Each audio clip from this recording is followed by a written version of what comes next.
I was reading a quote out of a book I'm going to teach for Sunday school, and it talked about church being a respite, and this is a respite for us. It's something so natural and ingrained in what we do, and it's just so special. I love the generational aspect of the church where we have all generations represented, and there's people to go to that have more life experience than me, who love the scriptures, who have been molded and shaped in the image of Jesus, and I can go and hear from them and get wisdom from them. We've been invested in, discipled through formal discipleship, Bible studies, Sunday school classes, and then since we've had 4 kids, and then they have also everybody has poured into them. The people here, they are like family, and I know that I can just count on them no matter what happens. Good things, bad things, they're always here. I preach at Rich Pond, and you just feel like it's a group of people that really engage with preaching and teaching. They sing just beautifully because they love the gospel, sing loud and well, sing just praise to the Lord, sing in a way that encourages one another. So all of those things that make Rich Pond a special place. I just love to come in this room, and I love to be in front of that Sunday school class. I don't know really how to put words to that because it means quite a lot to me. We've been given nice facilities from a previous generation. We want to steward those really well, and updating the facility is part of that. Stewarding the capacity of this room I'm sitting in right now so that we can have as many people in here as we possibly comfortably can, I think is just faithful stewardship of what we've been given by that previous generation. We are so blessed with an awesome space, an awesome building. Every now and then it just needs an update.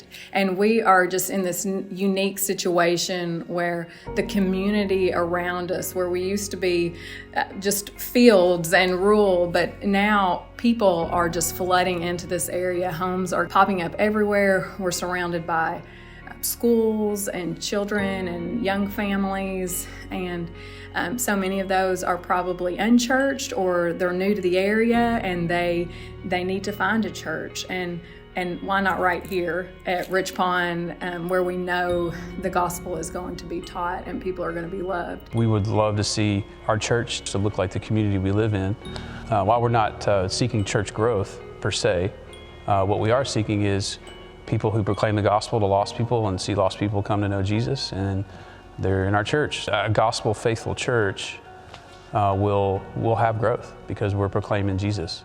We don't want the facility to be the primary draw to get people here, but we also don't want to be shooting ourselves in the foot by just letting them get run down and outdated. It's a 1995 facility. It's nice, it's fine, but I think if we let it go another 10 years, it's going to look increasingly outdated. You know, the worship center has essentially been untouched for 30 years. So there are some technical needs that we're kind of behind on that we need to upgrade, and those things will serve the end of worship and preaching for the most part, and that's why it's so important. I think the gospel calls us as a church to do things with excellence, whether that's musically, whether that's preaching from the pulpit, whether that's programming we do, and this will help us clearly articulate gospel truth to our church and to people who are coming into our church. We want to make Jesus to be able to be seen more clearly. We want truth to be proclaimed clearly, and I think that's what the audiovisual aim is we want to proclaim truth well, we proclaim the gospel well, and so that's, to me, that's at the heart of what we want to see accomplished. It's more than just a building. It's almost like a second home.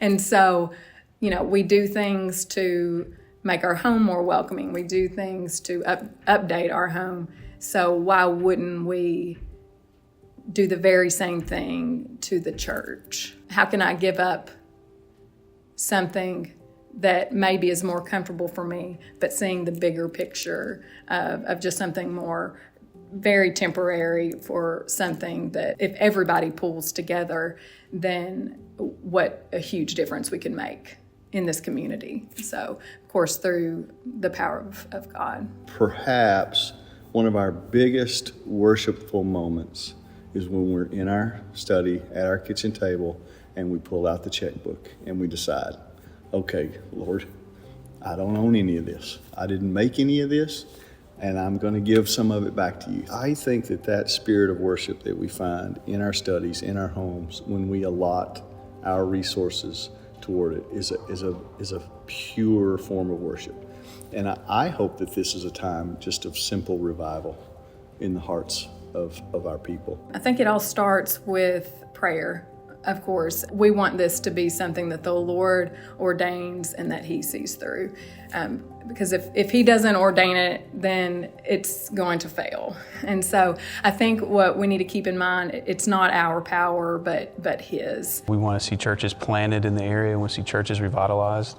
And so this project is an investment in this space to be used to maximize capacity and get more people in the room, but also allows us the ability to do some of those other things outside, whether it's church planting or revitalization, that we want to do down the road, and doesn't shackle us with an overwhelming amount of debt. In the gospel, the Lord gives Himself to us, which is, I think, the most beautiful thing about it.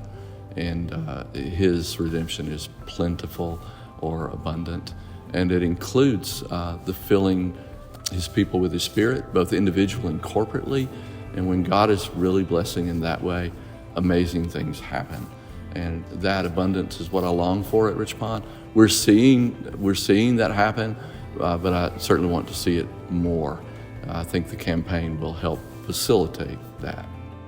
We want to use our resources, use what we have to maximize the ability to bring people in, to advance the kingdom. And then as the church grows, then we can still send people. As this individual church grows, we can still send people and plant other churches. And it's just like a domino effect in a good way to advance the kingdom. I think the time that you invest in a place makes it mean even more.